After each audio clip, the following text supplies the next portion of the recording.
continuons notre balade en ce mois de mars. Nous sommes dans la savane africaine et nous allons pouvoir observer les animaux qui la peuplent. Commençons avec ce troupeau de gnous bleus. Évidemment, ils ne sont pas vraiment bleus.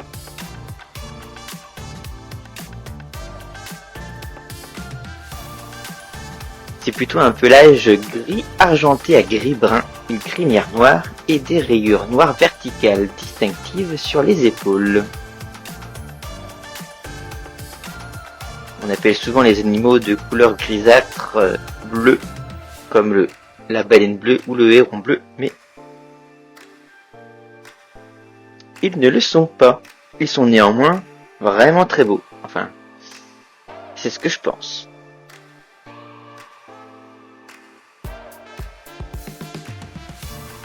Chez cette espèce, mâle et femelle possèdent des cornes.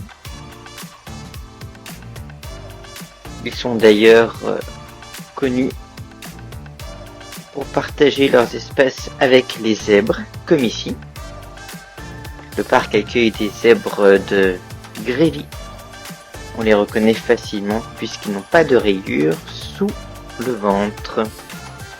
Également, voici des autruches.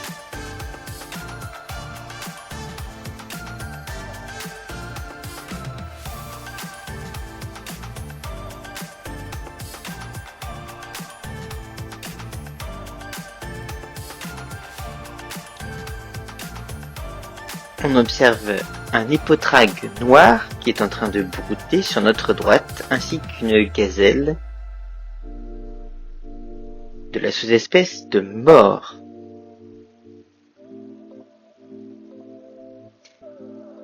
La mixité des animaux est un véritable régal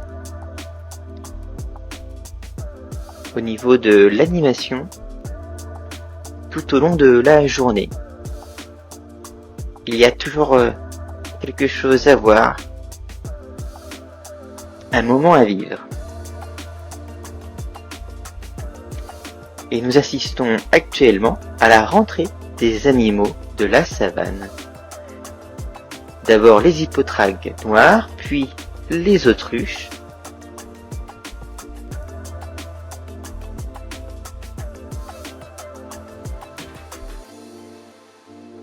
suivi des gazelles de more,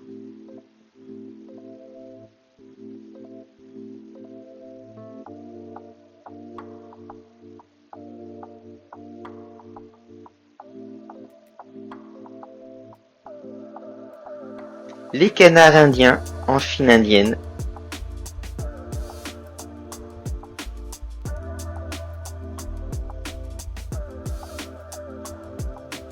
la rentrée des animaux, c'est tous les soirs.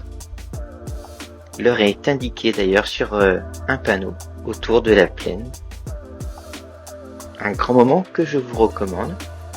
Et pour terminer le bal, voici les gnous bleus qui rentrent.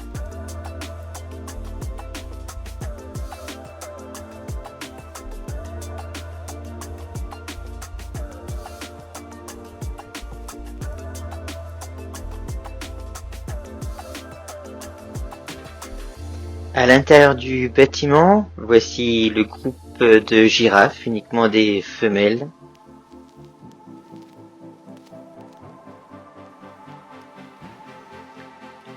Et la dernière née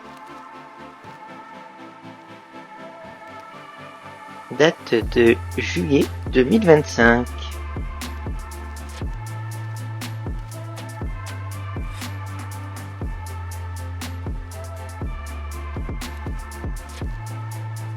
La girafe qui est de la même famille que l'okapi, les giraffidés.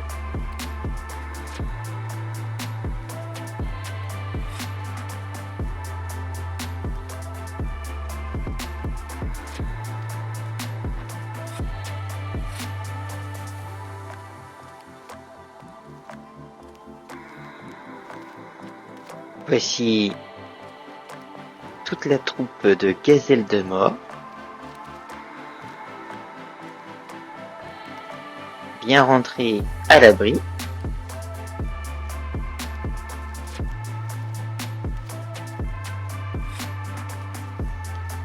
Et nous changeons d'endroit. Reconnaissez-vous l'espèce à travers la vitre? Dans le bâtiment, tout en hauteur, nous sommes au niveau de la serre des gorilles des plaines, puisqu'il s'agit des singes patas.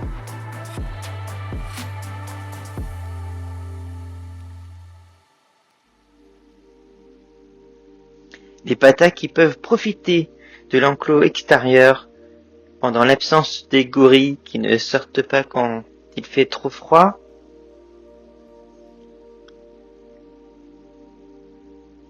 Ou devrais-je dire pas assez chaud parce qu'il fait bon en ce mois de mars ici dans le Loir-et-Cher. Et justement, on observe ici, enfin, la cohabitation pata et gorille en extérieur. Et cela se passe très très bien entre eux.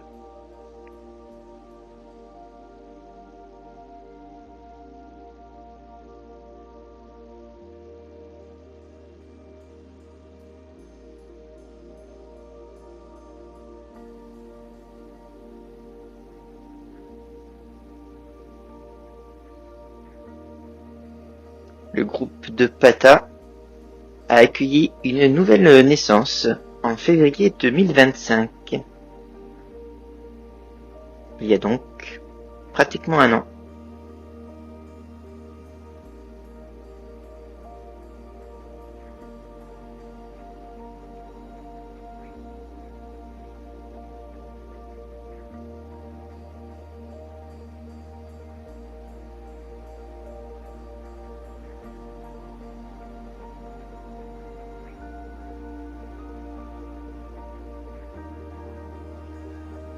Dans la nature, les patas vivent en groupe avec un mâle dominant.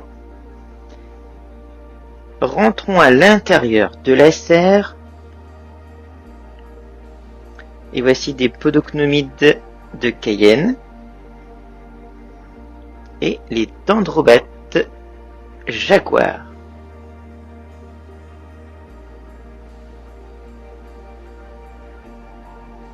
Également appelé dendrobate jaune et noir ou rainette jaguar.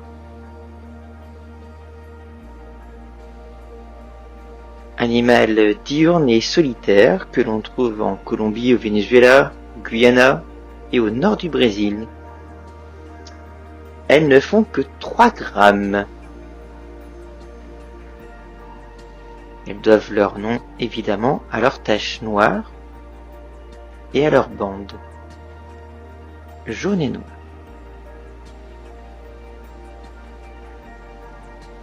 Cette espèce est la seule dendrobate à entrer en estivation lors de la saison des pluies.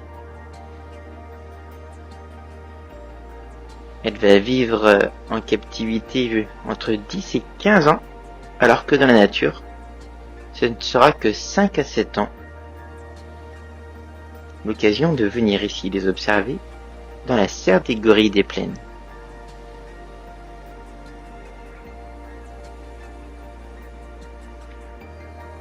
Et voici une dendrobate dorée.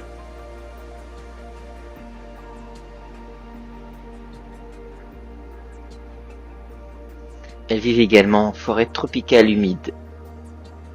On peut les trouver également au niveau des cultures denses et des plantations de cacao.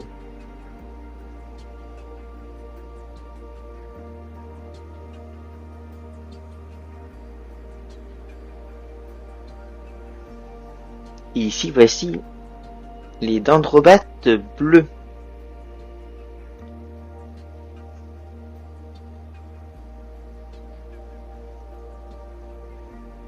On les trouve au nord de l'Amérique du Sud, comme au Suriname.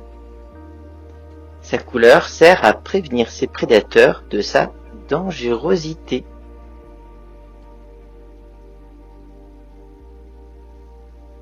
Elles font environ 8 grammes.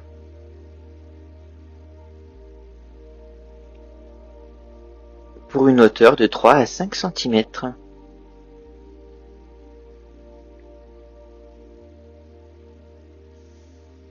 Non loin de là, voici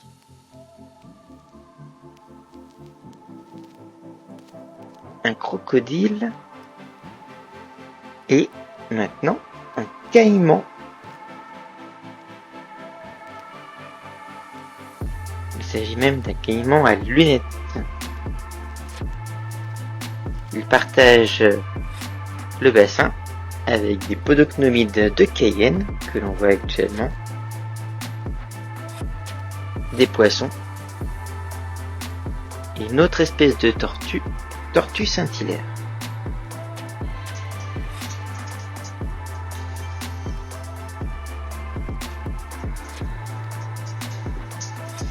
Dans ces bassins de la sphère des gorilles, nous allons également trouver deux espèces différentes de raies. Nous voyons ici la raie de Léopold, une espèce endémique d'un tout petit endroit au Brésil.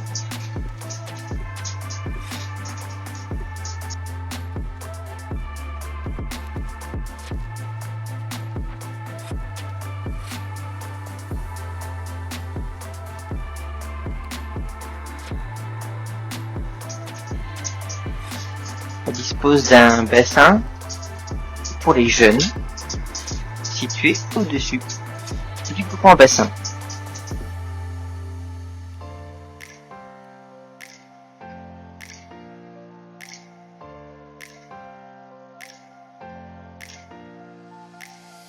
De retour à l'extérieur pour admirer notre cohabitation gorille des plaines de l'Ouest et singe pata, et admirer les gorilles qui profitent ici d'un nourrissage et de leur enclos extérieur.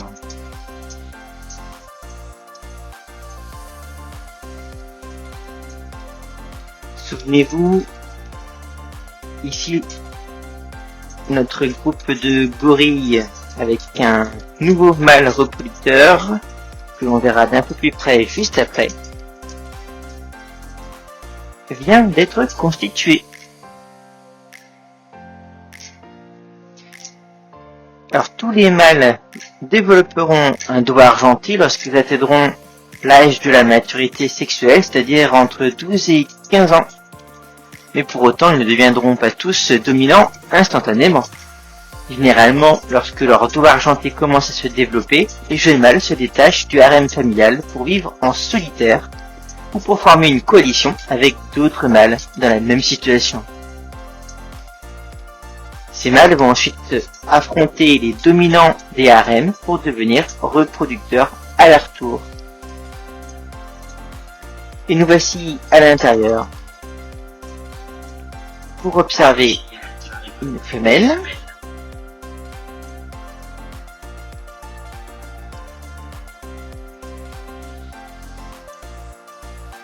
et voici le nouveau mâle dos argenté.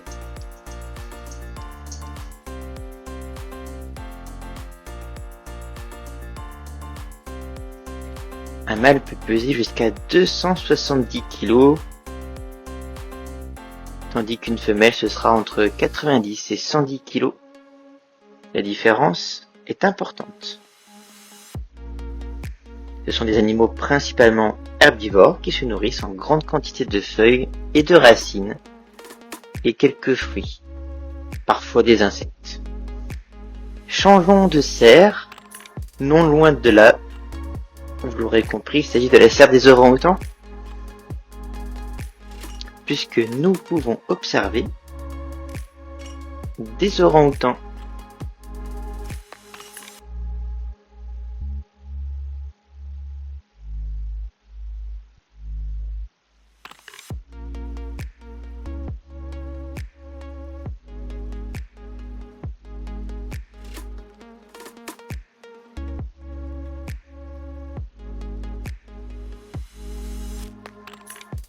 C'est aussi en ce mois de mars que les orang-outans vont pouvoir ressortir de la serre et profiter de leur grand enclos extérieur.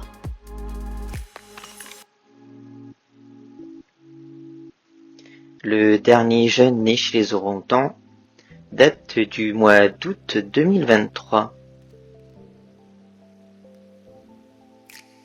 Il a donc moins de 3 ans.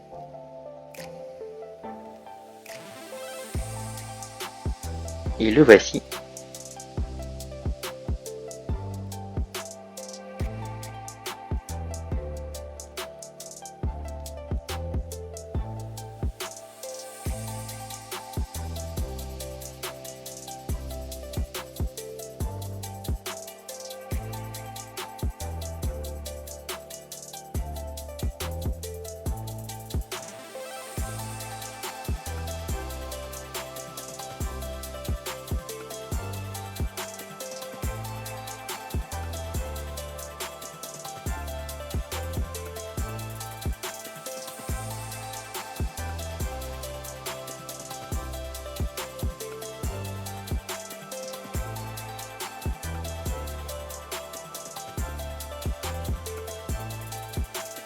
Il y a 4 femelles orang-outans ici dans la serre.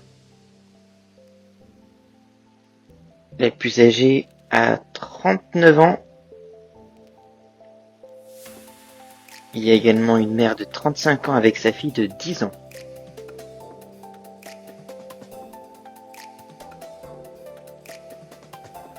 Il y a le mâle reproducteur et le petit jeune que l'on voit encore ici, sur qui on peut toujours compter pour mettre de l'animation.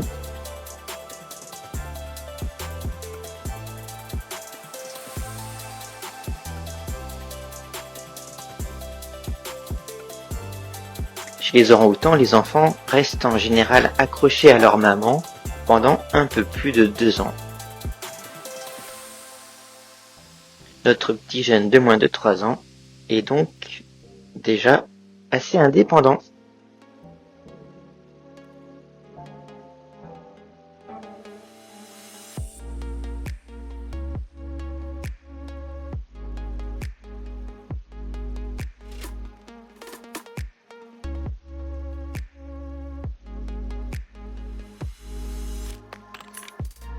Les orang-outans sont des animaux sociables mais néanmoins solitaires. Dans la nature, ils vivraient seuls. Ils ne se retrouvent que pour s'accoupler.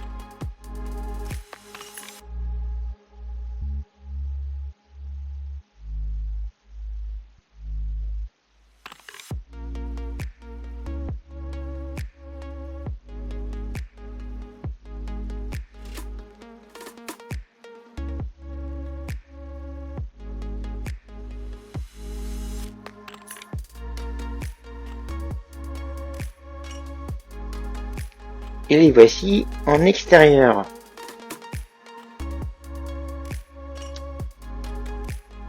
Il s'agit du petit et de sa mère.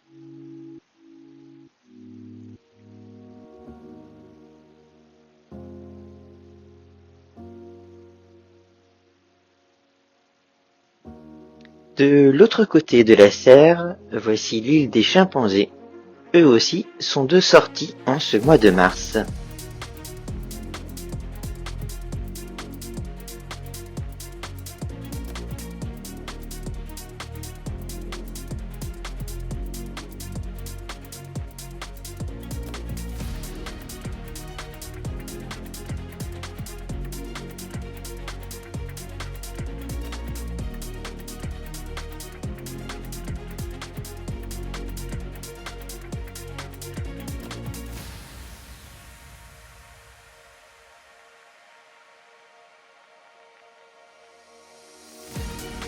On aperçoit des plans également au fond.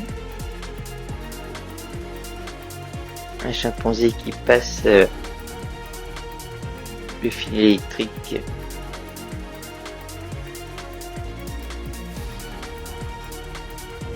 au bord de l'eau.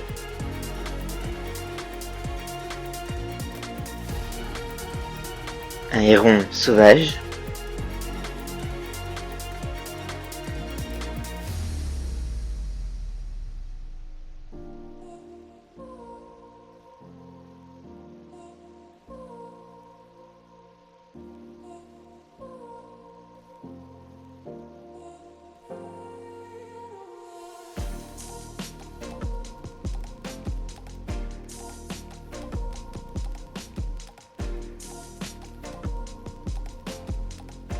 Le dernier né chez chimpanzé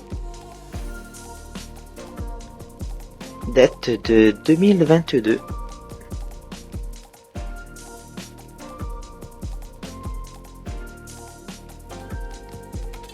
Et c'était déjà le 4e petit de la femelle, âgé alors à l'époque de 29 ans.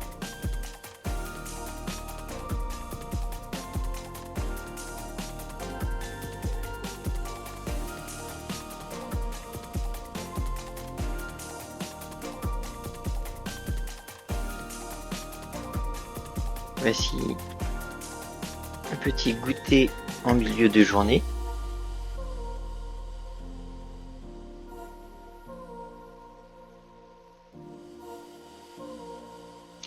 Direction l'Asie pour observer à présent les langurs de Java qui eux aussi ont accueilli des naissances. Le langur de Java, également appelé Sepnopithèque noir,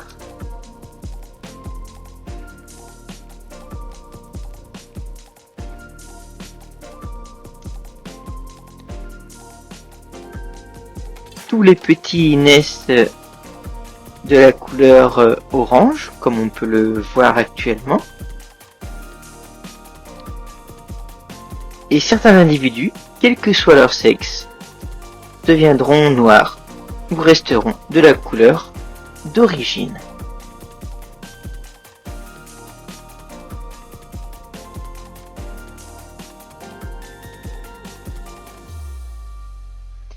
À l'instar des ruminants, les langurs ont la particularité d'avoir un estomac divisé en 3 chambres. Par contre, la fermentation a lieu en continu jusqu'à l'intestin. Les glandes salivaires sont quant à elles hypertrophiées. Ces adaptations du système digestif facilitent la digestion de la cellulose contenue dans les feuilles, principale source de nourriture de cette espèce.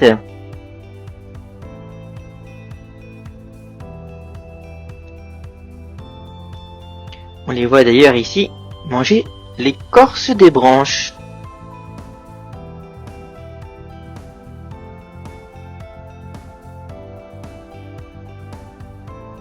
Ils peuvent également manger des fleurs et des larves d'insectes.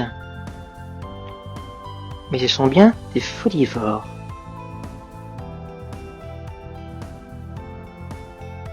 Les femelles ont un seul petit à la fois, après une gestation d'environ 7 mois, et ils sont sevrés à l'âge environ d'1 an et demi. Ils sont originaires de l'île de Java, d'où leur nom, langur de Java, ou Sepnopithèque noir.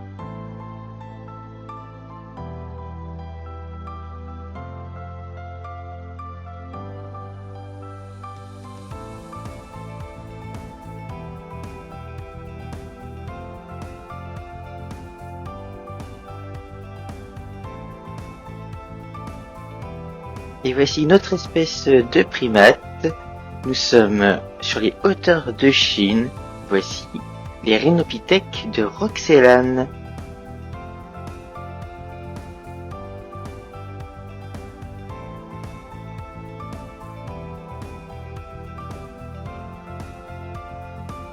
On ne se lasse pas de venir contempler la petite femelle née ici le 11 mars 2026.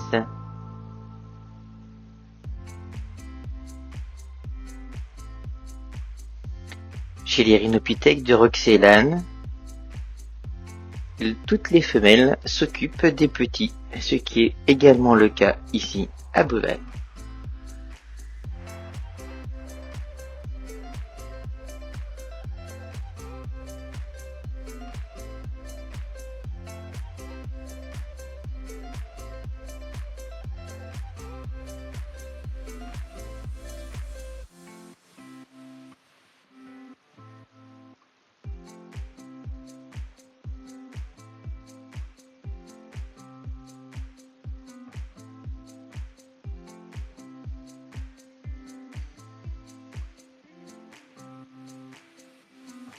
La seconde femelle est également en fin de gestation.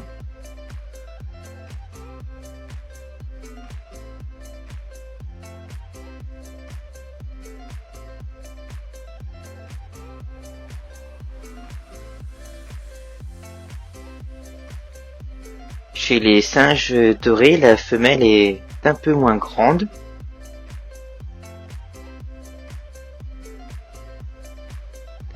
Les poils sont un peu plus courts.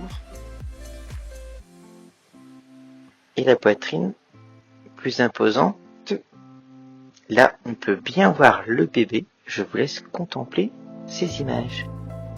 Et notamment une scène où la deuxième femelle s'en empare. Dans la nature, les rhinopithèques de Ruxiane peuvent également fréquenter des pandas géants. Eh bien, un boval aussi. Nous ne sommes pas loin. Voici les pandas géants.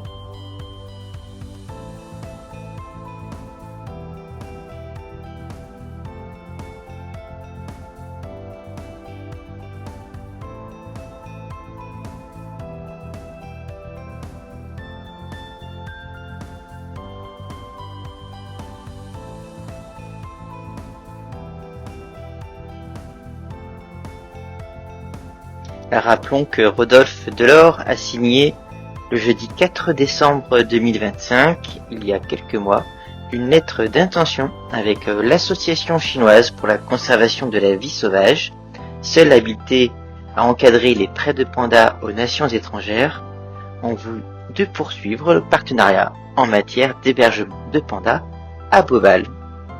Après janvier 2027. La lettre évoque le prêt de nouveaux pandas pour 10 ans à partir de 2027. Actuellement, on peut observer 2 femelles pandas géants nées ici à Beauval.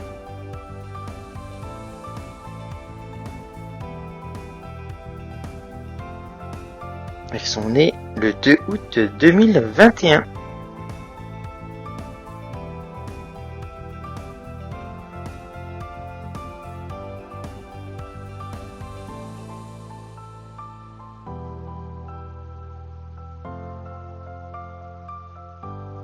Le panda géant est un trésor national en Chine. Il est également le symbole de la WWF depuis sa fondation en 1961. En tibétain, son nom signifie chat-ours. En effet, bien qu'appartenant à la famille des ursidés, ses pupilles sont fendues verticalement, comme celles des félins.